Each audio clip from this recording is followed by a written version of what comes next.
Assalamualaikum warahmatullahi wabarakatuh, sahabat Milfan. Hari ini saya akan menceritakan proses pendidikan dokter setelah menyelesaikan koskap sampai melakukan intensif. Oke, saya akan lihat bahwasanya sekarang ini pendidikan dokter itu agak sedikit berbeda dengan waktu zaman saya. Pada saat zaman saya itu adalah ketika kita menyelesaikan koskap, kita langsung jadi dokter. Sekarang tidak. Kita harus melalui namanya satu proses lagi, yaitu namanya UKDI, Ujian Kompetensi Dokter Indonesia. Biasanya itu dilaksanakan oleh masing-masing universitas ataupun fakultas kedokteran yang ada di tempat daerah masing-masing, baik itu negeri maupun swasta. Nah, itu bedanya. Kalau dulu itu kita yang negeri, kita tidak UKDI ya, tidak UKDI ataupun dulu namanya UN ya, ujian nasional untuk kedokteran. Kalau dulu itu hanya untuk yang swasta. Sekarang itu tidak disamaratakan. Jadi setiap orang yang sudah menyelesaikan koskapnya, dia harus melakukan ujian kompetensi, baik itu secara lisan ataupun tulisan. Yang lisan itu biasanya interview ya, melalui kasus, sedangkan tulisan itu berupa soal-soal yang dijawab secara digital ataupun secara komputer ya, dan itu nilainya langsung keluar. Jadi ketika kita mau tahu kita kalah atau enggak, itu langsung keluar itu hasilnya, bahwasanya kemudian apakah kita harus harus kita mengulang kembali UKDI-nya atau tidak, itu tergantung daripada hasil daripada UKDI tersebut. Nah, tetapi setelah kita dapat lulus setelah UKDI, kemudian kita harus melakukan intensif sekarang namanya. Intensif itu merupakan satu program di mana seorang dokter ketika ingin mendapatkan surat tanda registrasi, dia harus menyelesaikan intensif. Intensif itu adalah bekerja di suatu rumah sakit yang menyediakan intensif. Yaitu biasanya kita ketika sudah selesai UKDI, kita langsung browsing aja itu dinas kesehatan ataupun departemen kesehatan, mana-mana aja rumah sakit yang menyediakan intensif. Kemudian kita apply, ketika sudah ada jawaban, setelah itu dinas kesehatan akan melakukan pembekalan untuk para dokter yang baru selesai UKDI-nya untuk magang. Intensif itu adalah salah satu magang di rumah sakit yang akan diterima, yang akan menerima para dokter yang baru selesai UKDI. Nah, cara timnya ya udah kita lakukan lihat lokasinya mana yang nyaman. Sebenarnya kompetensi ini ataupun intensif ini hanya berlangsung 1 tahun. Nah, setelah nanti menyelesaikan dapat surat daripada rumah sakit yang bersangkutan, kita akan boleh melakukan permohonan untuk mendapatkan surat tanda registrasi. Itu yang sedikit akan membuat lambat kelulusan para dokter, sehingga saat ini mungkin pemerintah kewalahan untuk mendapatkan kebutuhan dokter di daerah-daerah.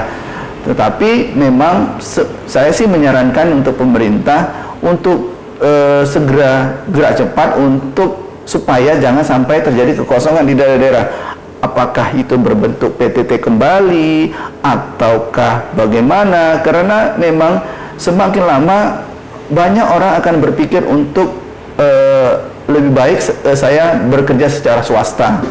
Pertama, ya kita itu apakah harus praktek segala macam ataukah di rumah sakit. Nanti saya juga akan ceritakan tentang bagaimana kehidupan seorang dokter, baik itu di rumah sakit ataupun praktek pribadi.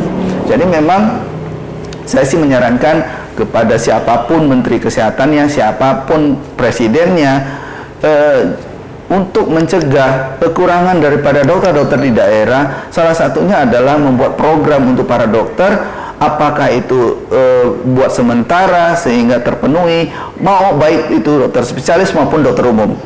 Kalau tidak begini, akan terjadi kesenggangan daripada pekerjaan di kota. Di daerah maksud saya, di daerah-daerah akan sulit untuk mendapatkan baik itu dokter spesialis maupun dokter umum. Nah, itu dia salah satu tipnya adalah itu tadi, bahwasanya browsing dinas kesehatan, websitenya, kemudian lihat mana-mana rumah sakit yang bisa menerima ataupun melakukan program intensif tersebut. Dan juga untuk pesan-pesan adik-adik dokter yang baru menyelesaikan, baik itu baru menyelesaikan UKDI, intensif, silakan Anda harus kembali ke niat Anda kembali. Mau apa Anda? Apakah Anda mau cari uang ataukah untuk mengabdi? Nah, di sini dia perbedaannya. Nah, kalau mengabdi, kita akan mempelajari semua kasus yang ada. Jadi kita ke daerah, kita mengabdi 1-2 tahun, baru cerita kemudian ke depannya. Tetapi memang sekarang saya lihat kebanyakan para dokter itu lebih banyak di kota ya. Mungkin karena gini, rumah sakit di kota itu banyak, sehingga kebutuhan dokter juga sangat dibutuhkan di kota. Tetapi padahal di daerah itu juga sangat membutuhkan.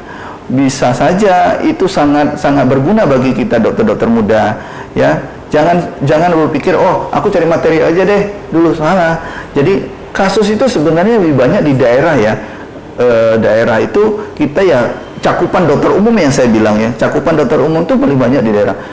Saya aja di bidang spesialis, kalau saya dibandingkan dengan teman-teman saya di daerah, mereka lebih banyak kasusnya. Kalau di sini kita di kota sudah terpeta itu. Oh ini bidang kamu ini bidang si Anu ini. Kenapa? Di sini sudah lengkap semua, baik itu dokter kandungannya maupun dokter sub spesialisnya, yang khususnya kayak onkologi dan Jadi kita sudah punya apa namanya bayangan bahwa pekerjaan kayak di sini. Tapi kalau di daerah kita lah semua. Kalau saya bilang dulu namanya kita lah dokter supermarket, baik dokter mau dia dokter umumnya dokter apa, tetap dia harus mampu bertahan. Apa tipsnya? Nah, dulu ketika saya tamat dokter, saya juga gamang. Karena ketika saya bertemu dengan satu kasus, belum tentu itu pernah dapat kasus yang pernah saya lakukan waktu saya koskap. Akhirnya apa yang saya lakukan? Ketika saya dapat kasus, saya langsung baca buku malamnya. Saya pelajari apa yang saya lakukan tadi benar nggak. Kalau benar berarti kita sudah tepat, kalau salah kita harus memperbaiki ke depannya ya. Karena dokter itu tidak semerta-merta bisa kita ketahui kasusnya. Bisa saja tahun ini kasusnya contoh tahun 2020 kita COVID, jujur seluruh dunia tidak tahu tuh tentang COVID, walaupun COVID itu ya dasarnya sama, virus ya, bagaimana kerja virus kita tahu, tetapi itu harus dipelajari dan itu terus diperbaiki, sehingga sekarang mungkin tahun 2023 ini sudah landai. Kenapa? Sudah tahu ini permasalahannya di mana tentang penyakit tersebut. Demikian juga kita dokter-dokter yang baru selesai, jangan lupa membaca buku. Buku itu adalah panduan kita untuk kita bekerja, bukan hanya untuk dilihatin saja. Jadi ketika kita ada kasus, jangan merasa kita oh ini aja obatnya, belum tentu ya. Ada dulu namanya, kalau kami dulu di dokter umum, ada dulu namanya obat dewa namanya. Obat dewa itu diberikan semua, mau penyakit apa, mau sakit flu segala macam itu. Ternyata memang itu harus hati-hati pemberiannya. Jadi ini harus tetap dipelajari sehingga fasilitas kesehatan kita akan lebih baik di mana saja, sehingga tidak ada lagi orang yang berpergian untuk berobat ke luar negeri. Saya rasa demikian. Terima kasih.